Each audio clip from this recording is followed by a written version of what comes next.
இன்றைய தினம் இலங்கை முல்லைத்தீவு முள்ளிவாய்க்கால் பகுதியில் 102 நபர்களுடன் மியான்மர் பகுதியைச் சேர்ந்த ரோலர் படகு ஒன்று கரையொதுங்கியுள்ளது. அதில் உள்ள மக்கள் மிகவும் சோர்வடைந்த நிலையில் 25க்கும் மேற்பட்ட குழந்தைகளும் காணப்படுகிறார்கள். இவ்விடயம் தொடர்பில் முல்லைத்தீவு மீனவர் சங்கம் நேரடியாக சென்று கடலில் அவர்களுடைய நிலைகளை ஆராய்ந்து அவர்களுக்கான உணவுப் பொதிகளை வழங்கியிருக்கின்றது. உணவுப் பொதிகளை மீனவர் சங்கம் நேரடியாக சென்று அந்த படகுக்குள்ளே அவர்களை வழங்கி அவருடைய நிலைகளை ஆராய்ந்து வந்துள்ளது.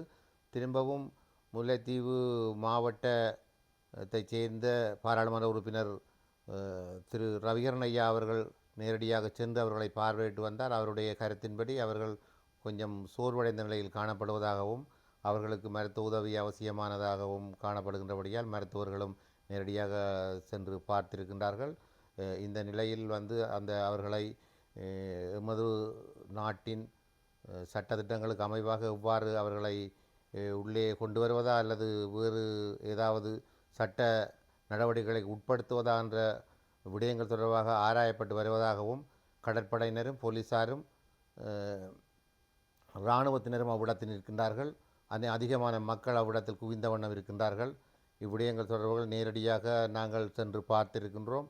அந்த மக்களுடன் நேரடியாக கலந்துரையாட முடியாத ஒரு நிலைமை காணப்படுகின்ற அவர்கள் தரையிலிருந்து கிட்டத்தட்ட 100 மீட்டர் தூரத்துக்கு அப்பாலே அவர்கள் இருக்கின்றார்கள்.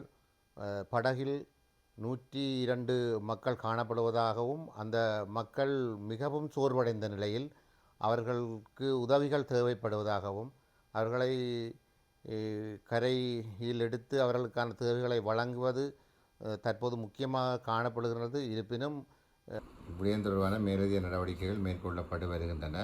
இது தொடர்பில் பார்வையிட அடுத்த பகுதியை பார்வையிடவும்.